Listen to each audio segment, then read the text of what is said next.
Kenapa pesanan bisa udah melebihi batas estimasi Shopee? Ternyata pesanannya gak juga nyampe, guys. Sambil nunggu intro ini, ada baiknya kalian klik tombol subscribe untuk mendapatkan informasi seputar Shopee dan juga yang lain. Itu tuh estimasi diterima tanggal 14 Oktober.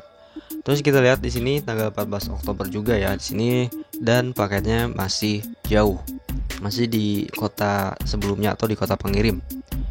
Ini terakhir tuh dari Jakarta. Ketika aku cek di nomor resinya ini, cek di Google, kita cek ya di sini. Nah, seperti ini guys.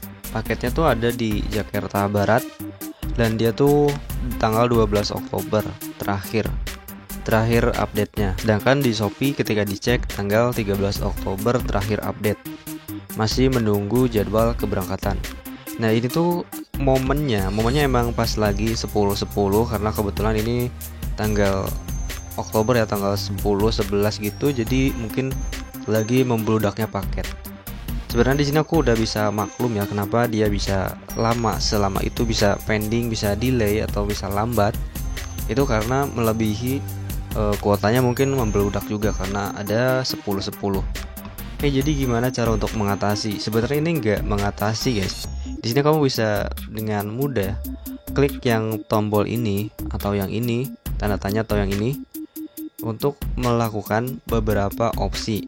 Di antaranya adalah opsi untuk melakukan pengajuan pengembalian uang atau untuk menghubungi jasa kirimnya. Nah, di sini kamu bisa pilih yang paling atas. Terus di sini kan ada aturan ya, aturan untuk pengembalian dana, terus ada juga perpanjang masa garansi Shopee atau hubungi jasa kirim. Yang udah aku lakuin adalah hubungi jasa kirim sama perpanjang masa garansi Shopee, karena kalau melakukan ajukan pengembalian dana itu gak mungkin ya. Sebenarnya mungkin aja, cuman aku emang butuh barangnya. Kebetulan itu barangnya juga lagi diskon dan pengen aja gitu, pengen barang itu datang. Jadi mau gak mau harus sabar buat nungguin barangnya. Nah, ketika kita di halaman seperti ini, estimasi diterima tanggal 14 Oktober. Terus kamu melakukan perpanjang masa garansi Shopee. Itu berubah tanggal estimasi diterimanya menjadi estimasi dijadwalkan keberangkatan kayak gini, seperti yang tertulis ini. Kita bisa cek di halaman rincian pesanan ini.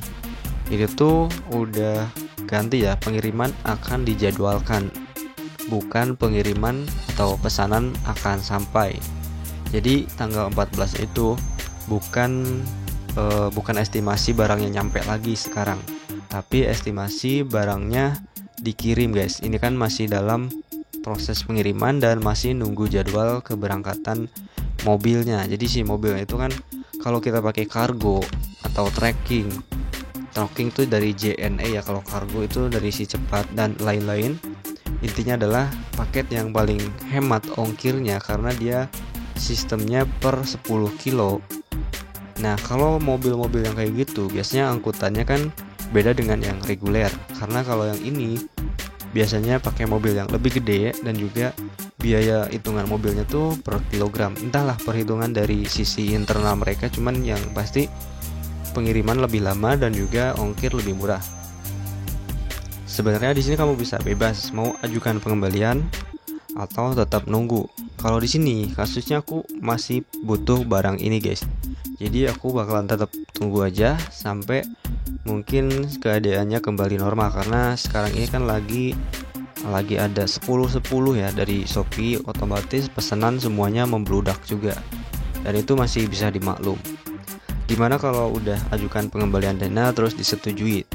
Kalau kalian udah ajukan pengembalian dana dan uangnya disetujui, itu bakalan balik ke saldo ShopeePay. Cuman kalau uangnya lebih dari 2 juta, biasanya kan kalau ShopeePay yang belum upgrade itu maksimalnya cuman ada 2 juta. Nah, kalau kayak gini itu tuh nanti harus masukkan nomor rekening untuk penarikan dana yang udah dikembalikan.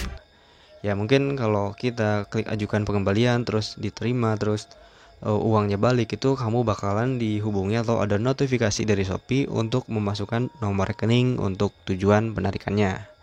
Semoga video ini bisa dimengerti ya. Jangan lupa subscribe untuk mendapatkan tips menarik lainnya.